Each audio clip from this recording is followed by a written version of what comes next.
Simon के अदृश्य दोस्तों का रहस्य कहानी में अनगिनत मोड़ लाता है। जब वह अपने माता-पिता को अपनी अदृश्य मित्रों के बारे में बताता है, तो घर में चिंता की लहर दौड़ जाती है। माता-पिता की आंखों में स्पष्ट चिंता होती है। वह सोचते हैं कि कहीं साइमन की मानसिक स्थिति में कुछ गड़बड़ तो नहीं है। इसी बीच लॉरा और उसके पति साइमन का उपचार करने के तरीकों पर एक दूसरे से असहमत हो जाते हैं। लॉरा चाहती है कि साइमन का इलाज घर पर हो, जहां वह अपने प्रियजनों के साथ सुरक्षित महसूस करे, जबकि एक सामाजिक कार्यकर्ता अन्य सुझाव देती है। यह मतभेद उनके रिश्ते में तनाव को बढ़ाता है और परिवार के भीतर की स्थिति और भी जटिल हो जाती है। साइमन की अदृश्य मित्रों की खेल भावना और उसके खेल के नियम कहानी में एक नया आयाम जोड़ते हैं।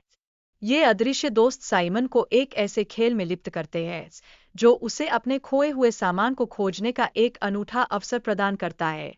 इस खेल के माध्यम से साइमन अपनी कल्पना की उड़ान भरता है और एक नई दुनिया की खोज करता है। जब लॉरा अपने पति के साथ साइमन की खोज में विभिन्न स्थानों पर जाती है, तो उसे निराशा का सामना करना पड़ता है। हर खोज में असफलता उसका मानसिक तनाव बढ़ा देती है और उसे महसूस होता है कि वह अपनी शक्ति और साहस को खो रही है। इस असफलता के बीच वह आशा की एक किरण तलाशने की कोशिश करती है। पुलिस और डॉक्टर साइमन की गुमशुदगी की जांच शुरू करते हैं, लेकिन उन्हें कोई ठोस सबूत नहीं मिलते। इस दौरान लॉरा की मानसिक स्थिति तेजी से बिगड़ती रहती है। उसकी आंखों में चिंता और असमर्थता की छाप होती है और वह अपने बेटे को खोजने के लिए हर मुमकिन प्रयास करती है। अवसाद में डूबी लॉरा एक मनोवैज्ञानिक के पास जाती है।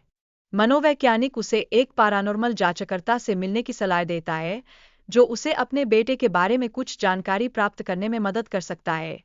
यह सलाह लॉरा के लिए एक नई उम्मीद की किरण बन जाती है और वह इस तलाश में आगे बढ़ने का फैसला करती है।